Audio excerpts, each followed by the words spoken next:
with that, our guest of honor today is going to give a presentation. And again, I will introduce the Olympic Region's Regional Administration Stater, Steve Roark. And I know that DOT comes to us every February and gives us an idea of what's going to be happening in the region over the next year. And so, Steve, I will just turn the meeting over to you. Thank you very much. And can you hear me okay? And can you see my slide deck? All right, I'm seeing some nods there. So first thing, good morning. Pleasure to be here. I'm joined by Ashley Carl from our planning office. And we're much more interested in answering questions and having some dialogue than listening to me speak. But I prepared a whole bunch of information. We've got more content to talk about than I think we have time today. So I've taken the liberty of pulling out the things we think will be of the most interest. So appreciate the opportunity to be here. Looking forward to supporting all the work being done, great work being done by the organization. Really value our partnership. So I'm just going to dive right in, and feel free to stop me if you have any questions. Be happy to pause and answer questions. So let's dive in. I like to start with this slide. It's kind of who we are here in Olympic Region, and if you can see that, two things jump out at me. Number one, we have a lot of assets that we manage here in Olympic Region, 3,000 lane miles. We got 650 bridges, and the list goes on. We also have a lot of partners shown there, lots of cities, 7 counties, and more importantly, probably 1.8 million customers who want and need the transportation system to work for them. And all the little triangles on this dot are our various maintenance offices and engineering offices around the region. All right, this is our construction map for 2023. I wanted to show this real quickly, not that we're going to dive into it in a whole lot of detail, but there's a lot going on. And I hope that jumps out at you when you see this map. Next year's map is going to look a lot like this as well. We've got a couple of very busy construction seasons coming at us. And one of the things we recently pushed out is the concept. This is a flyer. I dropped it in the chat, so hopefully you can access this. I don't expect you to be able to read that slide, but it has a couple of interesting maps on here. One is our 2023 season on the north end, and the following slide, which I'll put up in a minute, has our tentative 2024 construction. And the reason we're putting huge emphasis in this year is we have an unprecedented amount of construction going on in the north end. And it pivots around 101, Hood Canal Bridge. There's really one way in and off the north end. And so that is not lost on us. And at the same time, we need to get the work done. And I think we all know that everybody loves what we do in construction when it's done, not while it's going on. So I just wanted to put that out there. This flyer is in the chat, and please reference that. I also put a link in the chat to our online open house, which mirrors a lot of the information in that flyer. That online open house, we're going to be promoting that as the best source to get up-to-date information on everything going on in the North Peninsula. All right, I wanted to start with Hood Canal Bridge. It is arguably the most impactful project we have this summer, and so I wanted to highlight that. This is a great shot of the bridge. This is the world's largest floating bridge in saltwater, and it's a bridge that requires ongoing maintenance to keep it in a state of good repair. And it lives in a harsh saltwater environment. And I'll just be blunt, things rot on this bridge quickly, and we are constantly replacing parts and pieces to keep it in good working order. And as many of you probably know, we are obligated to open by federal regulation, by Coast Guard regulations. We have to open for marine traffic. And what we're working on this summer is inside that yellow box on the screen. They're called the center locks. So this bridge has the capability of opening 600 feet to let various marine vessels through. And what holds the bridge together, and it's frankly the weak point on the bridge. If you can imagine an old school briefcase that has 2 clasps on it, our bridge is very similar, a little more robust, but we have 2 center locks that hold the draw spans together when the bridge is open to vehicular traffic. They've served us well, but they're wore out. They are the only part of the bridge that resists lateral strain. So tidal action, heavy winds, in just years of sitting in salt water, it's reached the end of its life. So we need to replace it. This is what a center lock looks like. This is one of the two that are on the ends of the draw spans. You've got a pyramid section, and that section comes through the receiving, the square opening, and a giant hydraulic latch latches the bridge together. So we've got to take all of this out and replace it. And the plan right now is to do that over 4 weekends this summer. Now, originally we had planned to do this work in the late May, June timeframe. And back in October, I went up and visited with the Olympic Tourism Commission, and they suggested that was not a great idea, given all the events and festivals. So right now we've taken this list of, this isn't a complete list, but it's a fairly comprehensive list of the events going on. Right now we're targeting late July into mid to late August for these 4 weekend closures. And that has created, when we moved it to satisfy one group and you move it to a different time frame, it brings another group to the forefront that says this is a bad time as well. The challenge is there is no good time. And we have to do this work between the months of late May through September 30th. And that's not by our choice, although that we agree with it. It has to be done in good weather, good tides. But we also have a Blue Ribbon Commission that has basically ordered us, that is the time frame you need to be working on this bridge. So we are looking for opportunities during these 4 weekend closures to open the bridge to traffic at predetermined times, if you will, to flush traffic through at periodic intervals.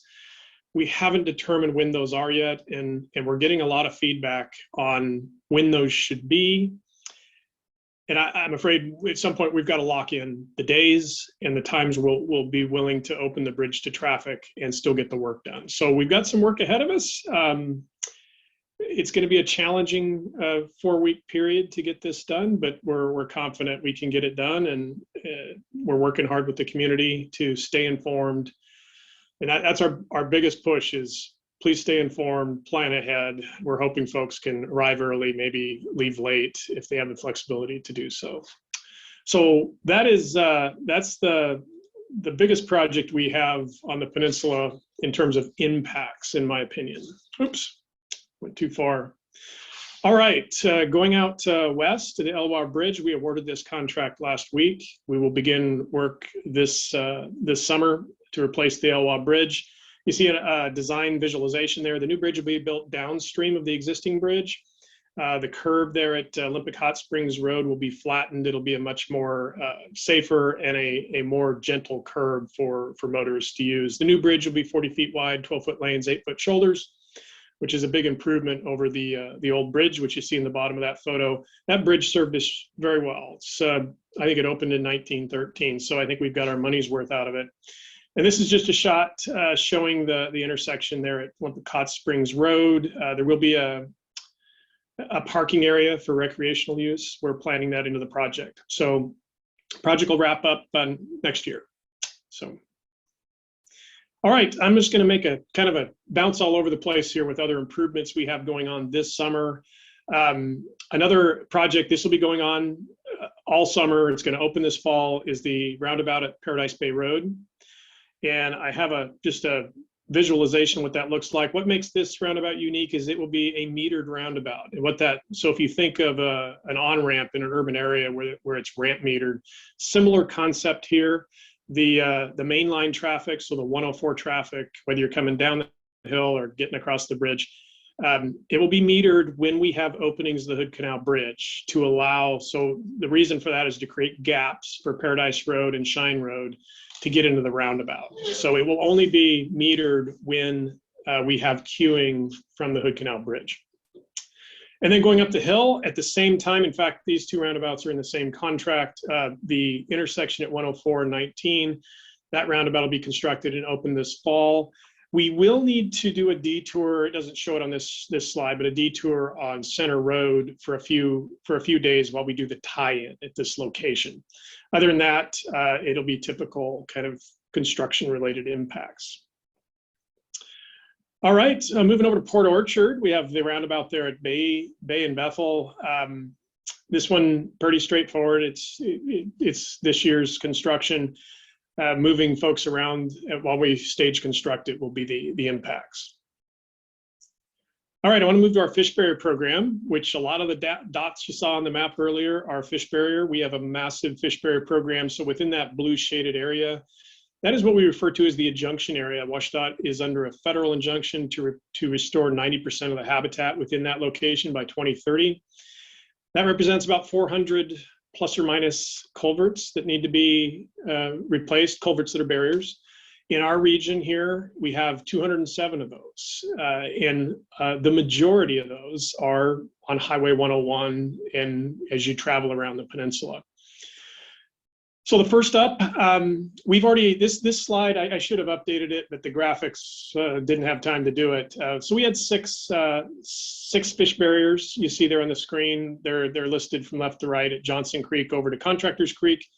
Given the sheer amount of construction we have, we are deferring some of this work. So the only project that'll be under construction this summer will be Eagle Creek, which if you can see my cursor is right in the middle.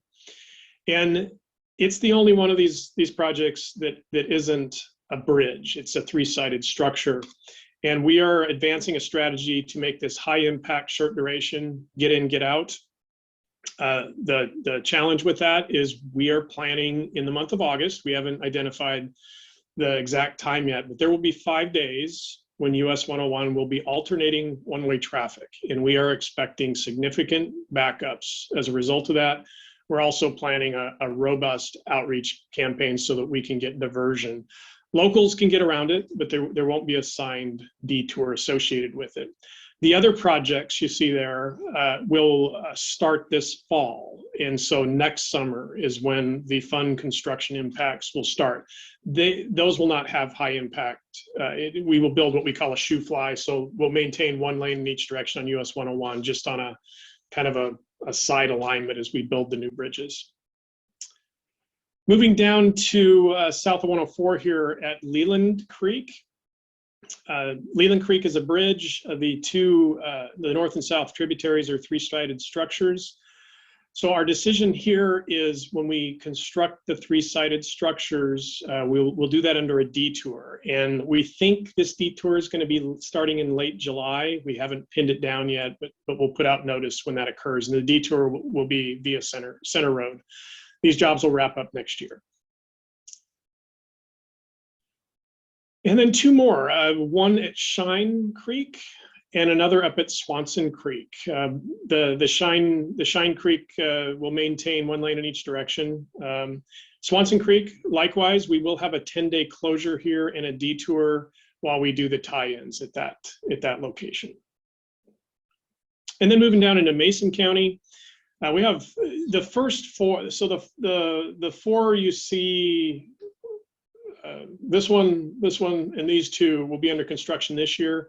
We've decided to defer Camilchi and the Griggs tributary to next year. The impact here is we're planning to close SR 108 and detour folks around on SR 8 while we construct these. Two-week closures to get this done. So two of them will be done during one 2-week period, and then the other two will be done in another 2-week period this summer. And we have to do this work during a fish window, so that'll be starting late July. Those two-week closures will occur between July and September 30. And then I wanted to just bring this one to everybody's attention. These are, we refer to this as the Coastal 29. We have a bundle of fish barrier projects. We've tried to get in and get out and disrupt traffic as little as possible and in geographic areas. So these projects will be done in segments. The north end will go first, then we're going to do the south end. This work will get underway. They'll get underway this year, but the real impacts won't occur till next year. But this kind of gives you a sense of just how many of these we need to do. And then this is a future one. I put this one on here because it's high impact, and it's one that we're working with the city on. We have 3 fish barriers we need to correct. And I'll start with Tumwater Creek. We're going to be closing that segment of 101 for 9 months and detouring people through town and up the SR 117 truck route. So that'll be a 9-month duration to build that. And the reason for that is the barrier is located in a very deep embankment section. And then we have the two, Enos and Lee Creek, right in as you come into town. We are planning 2 periods of, how do I explain this? There'll be 2-week periods of time. We'll have 4 2-week periods of time where we're going to be having US 101 down to 1 lane in each direction. We haven't dialed in the exact time frame, but this will be very impactful from a congestion standpoint. And again, we're working with the city to figure out how we're going to approach this. But that is the plan at Lee and Enos Creek. And then I want to turn to future investments we have. I didn't put them all in here. I grabbed the ones that I thought would be top of mind. The SR3 freight corridor. Currently, this project in the governor's budget was pushed out a couple biennia. And so right now, we are still executing what we call the current law budget. We have not stopped working on this project, but we will need to bring it to a logical conclusion if, in fact, the legislature funds it as shown in the governor's budget. I know there's conversations about advancing the funding back to where it was, but right now it's a little in. We're trying to determine what the next steps are on the freight corridor. Right now, the earliest advertisement date for construction would be early 26.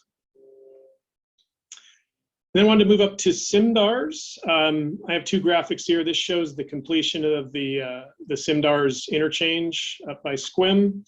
And it part of the planning study work, also the companion piece to completing the interchange is to build the frontage road down to Palo Alto Road and Happy Valley. You know, from WSDOT's perspective, this is great. These are 2 high accident locations on US 101, and the best way to take care of an intersection is not to have one from a safety standpoint. So this certainly helps in that respect. This project is also it's part of the Move Ahead Washington package, and I was going to look at the timing on this one. It is out in 31-33, the Move Ahead Washington funding. And what's interesting about the Move Ahead Washington funding is when it came out last session, there were no timeframes associated with the funding. So the legislature right now is wrestling with which projects get funded first. And so currently, what I'm seeing in the governor's proposal is a 31 start date. Then I wanted to talk just briefly about Gorst. Move Ahead Washington had roughly $75 million for Gorst, and we have the benefit here of a planning study that was completed not that long ago that identified short, medium, and long-term solutions for the Gorst area. And the funding for this one is also out 3 biennia at least. So no work imminent right now if in fact the legislature adopts the governor's budget. I would add that we have a fish barrier right here at Sam Christopherson, and one of the improvements at Sam Christopherson was a roundabout, and we have made the decision that as part of the fish passage project, the culvert goes diagonally through the intersection. We've made the decision that to go ahead and build the roundabout when we do the fish passage job. So that's going to be a nice improvement for that area. And then I wanted to just turn to a couple policy things for us all to be thinking about. You as planning organization and us in WSDOT and our partnership together. Complete Streets became a requirement for WSDOT on all projects over $500,000, which in our world here at WSDOT, that's just about every project that we have. So Complete Streets is, we are identifying projects where Complete Streets would apply. And it's roughly half of our projects. We've screened here in Olympic Region about 118 projects that we think Complete Streets will apply to. And so we're pretty excited about the program. The only challenge that we see with it is, for example, if you have a paving project, the preservation of that pavement, we may need to say, okay, do we need to pave it first and then do the Complete Street enhancement later?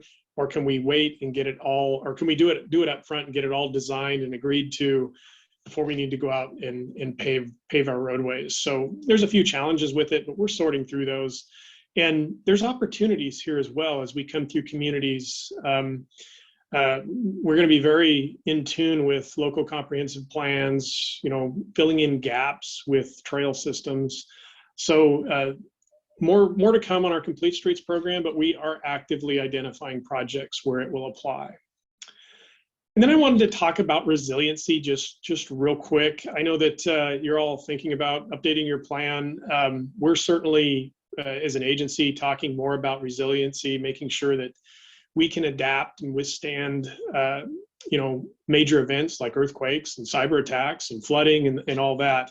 And, you're going to hear us talk more about a safe system, a sound system, and a smart system. And what we mean by that, if you think about safety, I think we all know the safety numbers, the number of crashes, the number of fatalities are all up on our system, and probably the local systems as well. So how we get better through design, how we operate our system, and education is going to be important to make our system safer. And from a sound standpoint, that means to us, that's about taking care of the assets we have and keeping them in a state of good repair and prepare for threats to the system. And then being smart about how we manage the system, squeezing all of the capacity out of an asset we already have before we build new things. And that means prioritizing travel options, right? Transit and biking and walking to improve accessibility. It also, for us, means collaborating more on land use and transportation, that connection there. I mean, in WSDOT, we don't control land use decisions, but certainly transportation is affected by land use decisions. And it's also about building on some of our ITS and TSMO successes. And then lastly, I'm going to wrap up here so that we can have some conversation. It's not lost on us. We've got some geologically unstable areas, particularly in Clallam County, but also in Jefferson and Mason, where we experience slides. This is an older graphic, but it kind of just shows you some of the areas that are on our radar. We actually fixed Jim Creek last year and the Clallam Bay slide you see on these photos. And of note, the governor's budget has roughly, I think it's $9.7 million specifically for SR 112 to do preservation. And we're looking, it's not a lot of money, but we're looking at that. We're hoping that sticks through the legislative process because we see a lot of needs to do some pavement repairs out there, guardrail repairs, signing, you name it, culverts. We have a lot of bad culverts out there. So certainly slides and some of the geological things are on our mind. So I know I went through that super fast, but we only had a half an hour. So I wanted to, I'll leave it there and let's have some dialogue. So. Okay, Ben, before I call on you, I'm just looking at the time, and I know that we were scheduled to adjourn at 11:30, and with your permission, I would prefer personally for us to have a more robust dialogue with Steve. And I know Mayor Erickson is here to talk about some raised grants issues, and I don't want to short her either. So I'm asking your permission for our meeting to run over a little bit. And with that, I will call on Ben and then Kate. Hi, thank you. First of all, I want to say Steve was very generous to grant me a meeting request on Monday, so I got to ask more about the Hood Canal project and how that would affect our local business community and we have a lot of events, of course, in Port Townsend is kind of known for that, and a lot of our economy and town surround it. So it's a big interest for us. But Steve did point out in that conversation that there would be there'd be work in that same time frame on 101, and of course, you take the bridge out. 101 is the other route into town, into the peninsula, and we are down a ferry, and which almost no chance of getting another ferry back online this summer, and especially that time period. So we'll be doing work on 101 on that same, you said a 25-day closure of 101 at the same time we're doing, and I know there's a reroute there, but is that not possible to work this out between those two projects at the exact same time?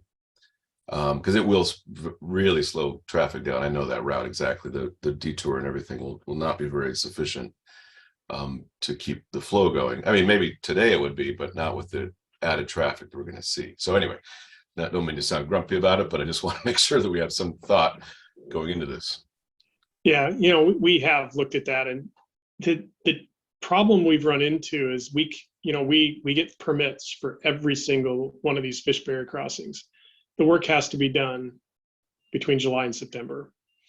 And otherwise, we're putting it off to the following year. So we're in a little bit of a pinch here, and it's a function of just having too much work in one area. The dilemma we have is if I defer it, it makes next year even worse than it already is going to be. So we're looking at a similar level of, we won't have the Hood Canal impact next year, but we'll have more impacts on 101 than we do this year. So we've kind of tried to lighten the load on 101, as I mentioned, because of Hood Canal. So we're doing this balancing act. Okay, it just seems like put all the 101 at once because it's going to be slow anyway. So anyway, that's just my thoughts. Thanks. Mm-hmm. Kate? Yeah, thanks for the presentation, Steve. Great to meet you. And I'm really grateful that you're going to be meeting with us in Jefferson County next week. And I do want to say, like, this is a good problem to have. Really grateful for the investment on the peninsula. We know that's much needed. But I'm concerned, and you'll hear more from us on Thursday, so I'll be brief today, but really concerned about the impacts of the bridge closure. And grateful that you talked with tourism folks, but I feel like you didn't get a complete picture, and I want to be able to talk a little bit about some of those impacts, life safety impacts for transfers off the peninsula, huge concern of our chief of our fire district. And then too, just the reality is a lot of our businesses operate in the red all year, and it is these summer months that put them into the black. And August in particular is the most important time for a lot of our businesses. So we'll dig further into this next week, but would just really like to be able to talk about how to spread these impacts out a little bit differently, and also talk about some opportunities for mitigating some of these impacts. So just couldn't help but say in this forum too that it's really profound for the people and businesses who operate here, and so would really like some more consultation as county government with you guys. Yeah, I'd be happy to. I think one of the challenges we're going to run into is the clock is ticking. I mean, this is super specialty work, and it's part of the reason why we're doing it. This is millwright work, and there's only certain contractors in the country that can do it. And they're not going to show up one weekend, go away, show up another weekend, go away.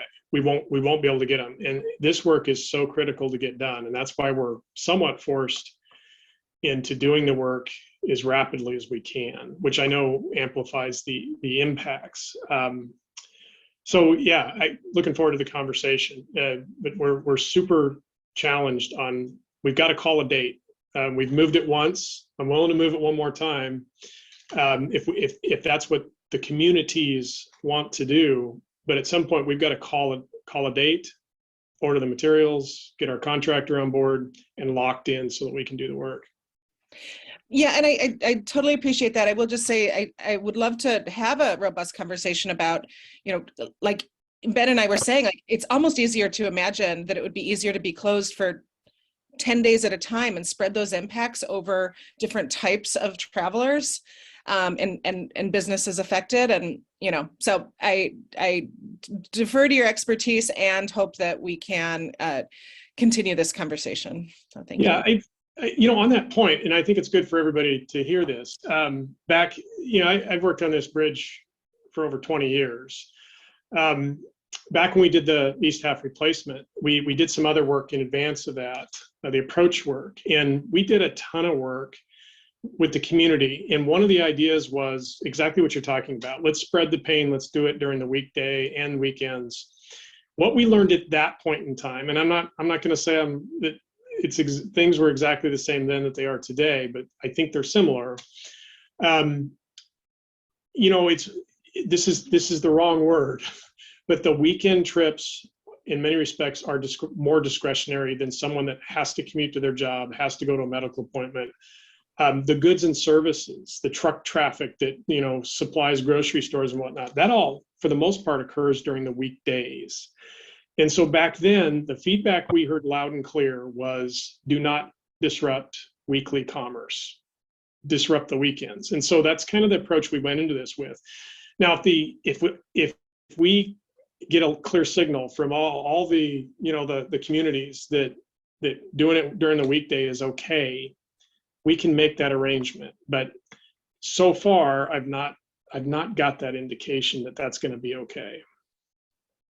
I understand that rationale for the travelers, but for the businesses that are trying to operate here, I think they would disagree. The most important thing for them is having customers. And if people aren't getting here, that is an existential conflict for them.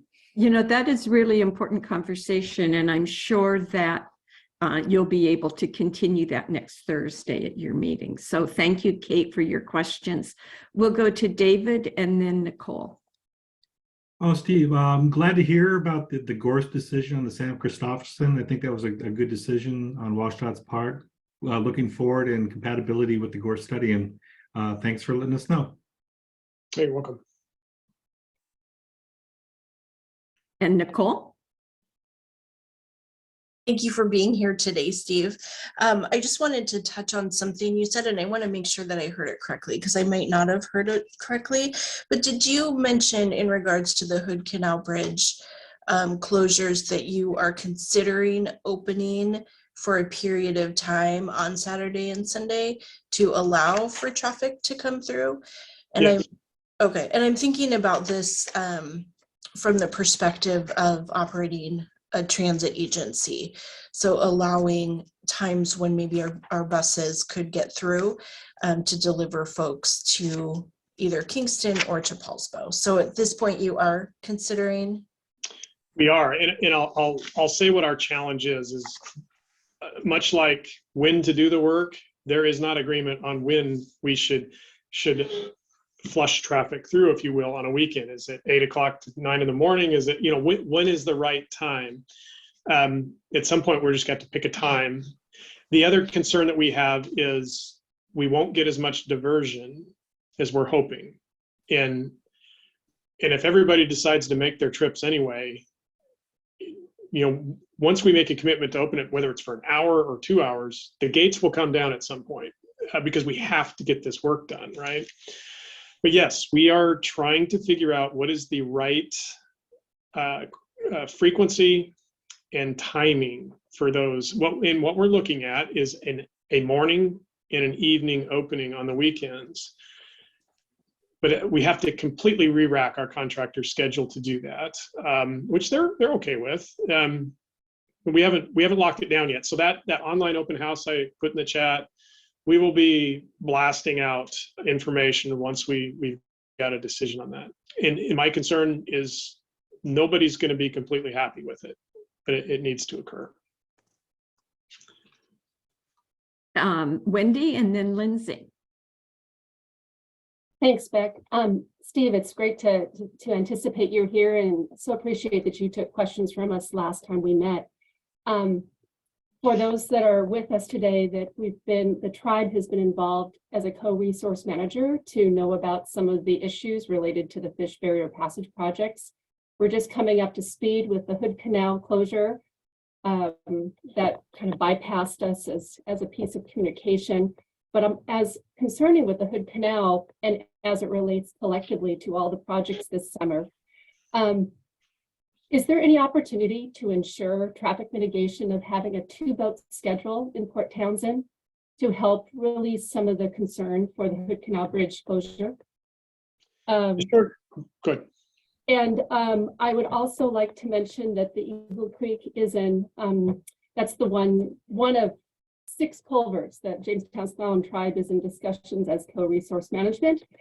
And one of the things that is concerning is the trying to reach the traffic diversion goal in order to make a single lane traffic control procedure viable.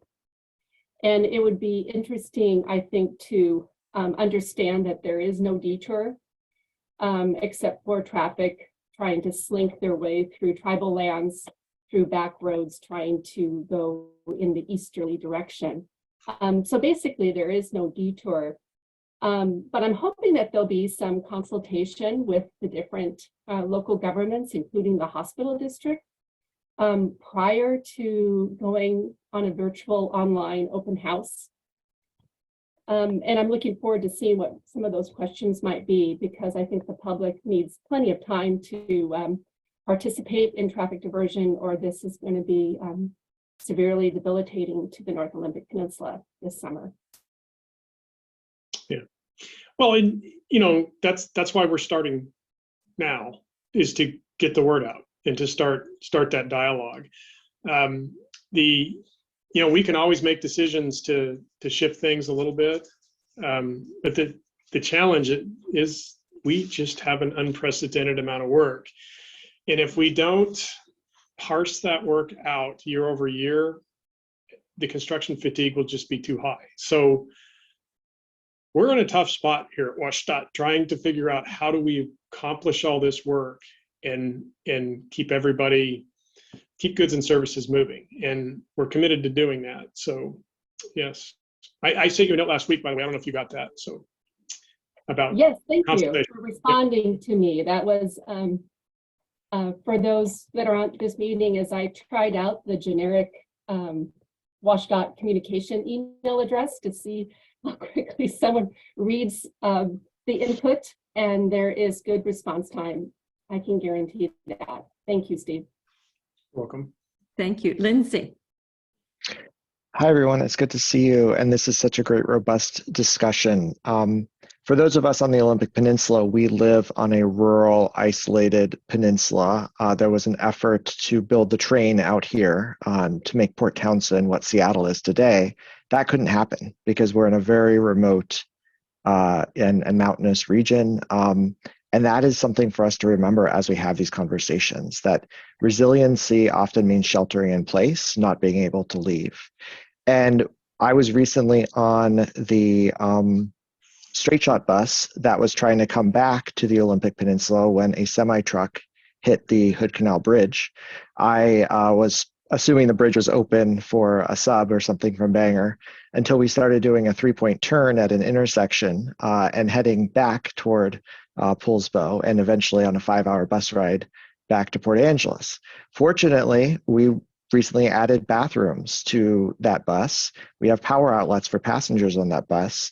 We had built resiliency in a way that we didn't anticipate. And I think that's the way for us to get around these hurdles that are presented to us from maintaining this infrastructure, is to think about how we can build resiliency and mitigate the impacts that maintaining infrastructure has.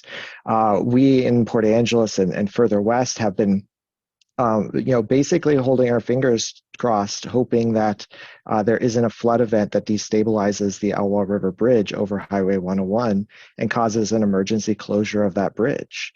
And an emergency closure, unplanned timing of a bridge closure is, I think, much worse than planning it in advance.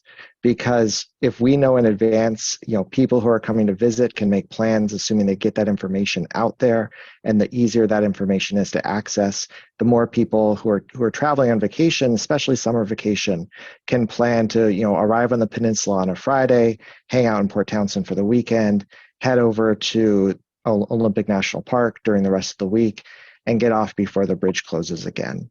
And so I think communication and mitigation are going to be our strategies here, so that we can deal with planned closures rather than the unplanned closures that come from deferring maintenance.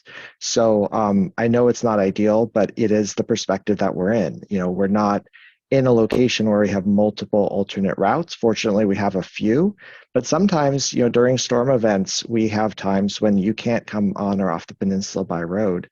And these events, I think, are an opportunity. These maintenance events are an opportunity for us to really think through kind of that disaster preparedness as well.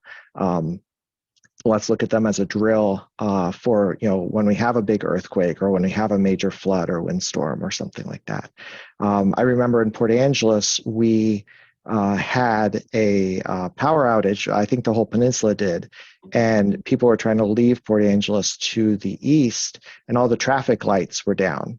And it created a massive congestion because it was one-to-one traffic through those intersections all the way out of East Port Angeles, which honestly is a sprawl zone. And, so people were stuck in traffic for multiple hours during this power outage. And it was a good lesson for us in, the effects of planning. I know WSDOT has been really helpful in thinking through what's going to happen during those 2-week closures on that east side of Port Angeles, where we're effectively going to have, 1-for-1 traffic like that.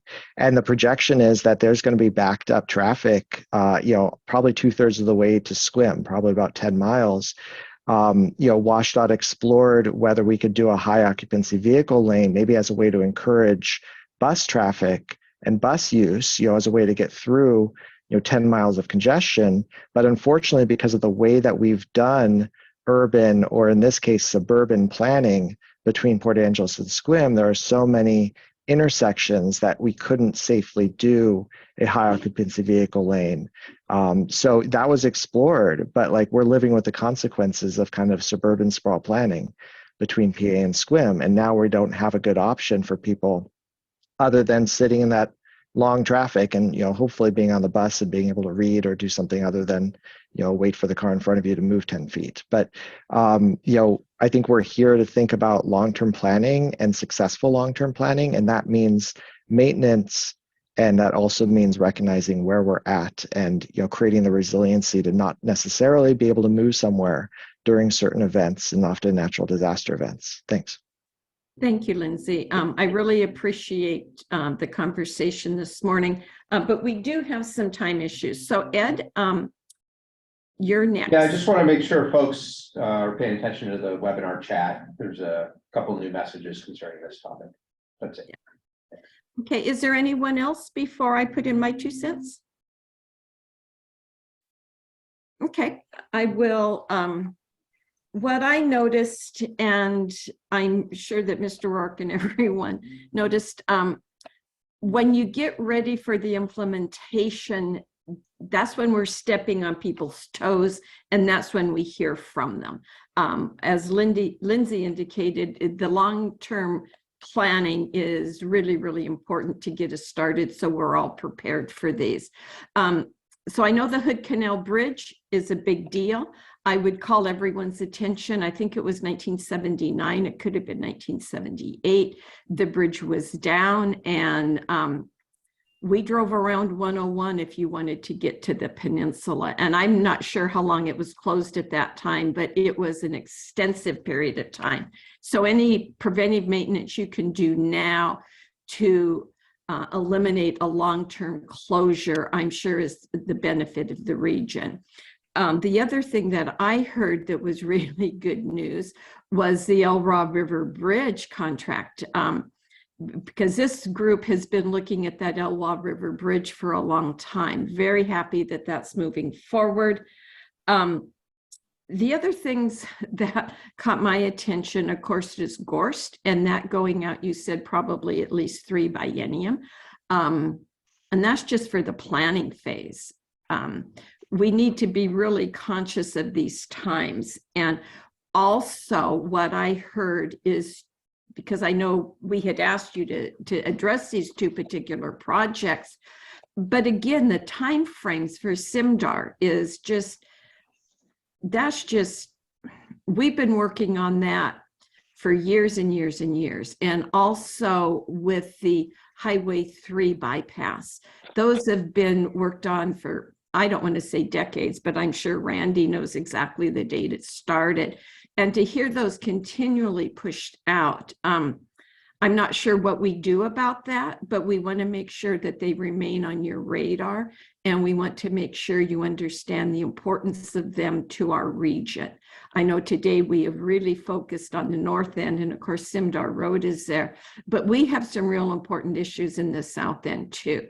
And Gorst, of course, in fact, impacts the Navy significantly. So there's just lots going on. We thank you for your work. We know how hard it is. We know the difficulties of doing the planning and of doing the scheduling, and you can't possibly meet everyone's needs. But we thank you very much for being here and being open to hear our comments. And we also appreciate that you're willing to meet individually with our membership. Is there anyone else that wants to talk about Mr. Roark's presentation this morning? Seeing none, you're welcome to stay for the rest of our meeting. Or if you need to get on with your day, I noticed that our time is moving fast. And so Sarah, make a note next year to allow Steve an hour instead of a half hour. And you can have me back anytime if we need to dive into any particular topic. So love to be here. Thank you. Thank you.